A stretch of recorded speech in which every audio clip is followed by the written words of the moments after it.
മോദിയുടെ മുന്നിൽ വെച്ച് കേന്ദ്രമന്ത്രിയെ തൂക്കിയെറിയുകയാണ് രാഹുൽ ഗാന്ധി എന്ന പ്രതിപക്ഷ നേതാവ്. ഇവിടെ ഒരക്ഷരം കേന്ദ്രത്തെ സപ്പോർട്ട് ചെയ്ത് തരൂരിന് മിണ്ടാനും സാധിക്കുന്നില്ല.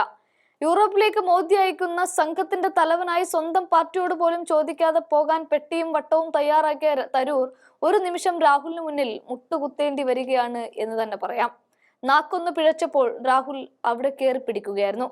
ഇതോടെ ജയശങ്കർ എന്ന വിദേശകാര്യമന്ത്രിക്ക് ഒന്ന് ഓടി ഒളിക്കാൻ പോലും സാധിക്കാത്ത തരത്തിലായിരുന്നു രാഹുൽ ഗാന്ധിയുടെ പൂട്ടൽ.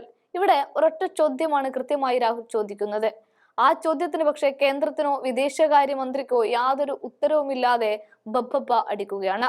ഓപ്പറേഷൻ സിന്ദൂറിന്റെ ഭാഗമായി ഭീകര കേന്ദ്രങ്ങളെ ഇന്ത്യ ലക്ഷ്യമിടുന്നതിനെ കുറിച്ച് പാകിസ്ഥാനെ മുൻകൂട്ടി അറിയിച്ചത് എന്തിനാണ് എന്നാണ് രാഹുൽ ഗാന്ധി ചോദിക്കുന്നത്.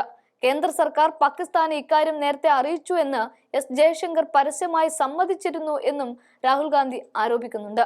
ഇത് ഒരു കുറ്റകൃത്യമാണ് എന്നും ആരാണ് ഇതിന് അനുമതി നൽകിയത് എന്നുമാണ് രാഹുൽ ചോദിക്കുന്ന ചോദ്യം.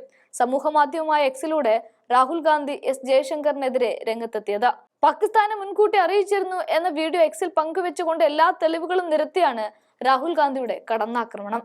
വീഡിയോയിൽ സൈന്യത്തിന് നേരെ അല്ല, മറിച്ച് ഭീകരവാദ കേന്ദ്രങ്ങൾക്ക് നേരെയാണ് ആക്രമണം നടത്തുന്നത് എന്നാണ് സർക്കാർ പാകിസ്ഥാന് സന്ദേശം അയച്ചതായി ജയശങ്കർ പറയുന്നത് എന്ന് കേൾക്കാമെന്നും രാഹുൽ പറയുന്നുണ്ട്.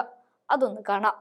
At the start of the operation, we had sent a message to Pakistan saying we are striking at terrorist infrastructure.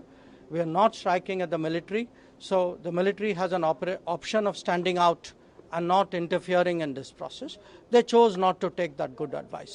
ഇവിടെയാണ് പാകിസ്ഥാനുമായി ഇക്കാര്യം പങ്കുവച്ചതിന്റെ ഭാഗമായി ഇന്ത്യൻ വ്യോമസേനയ്ക്ക് എത്ര വിമാനങ്ങൾ നഷ്ടപ്പെട്ടു എന്ന് രാഹുൽ ഗാന്ധി ചോദിക്കുന്നത്. അതേസമയം ഓപ്പറേഷൻ സിന്ദൂറിന് മുൻപ് ഇന്ത്യ പാകിസ്ഥാന് ഇക്കാര്യം അറിയിച്ചുവെന്ന് ജയശങ്കർ പറഞ്ഞതായുള്ള വാർത്ത പ്രസ് ഇൻഫർമേഷൻ ബ്യൂറോ നിഷേധിക്കുന്നുണ്ട്.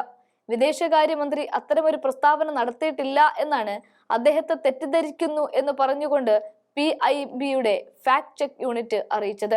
പക്ഷേ ജയശങ്കർ മാധ്യമങ്ങൾക്ക് മുന്നിൽ പറഞ്ഞത് അതുപോലെ എടുത്തുയർത്തി കാണിച്ച് രാഹുൽ ചോദ്യം ഉയർത്തുമ്പോൾ ഈ വിദേശകാര്യമന്ത്രിക്കോ അദ്ദേഹത്തെ നയിക്കുന്ന കേന്ദ്രത്തിനോ അതിന്റെ തലവനായ പ്രധാനമന്ത്രിക്കോ ഒന്നും തന്നെ മിണ്ടാനില്ല, യാതൊരു ഉത്തരവുമില്ല.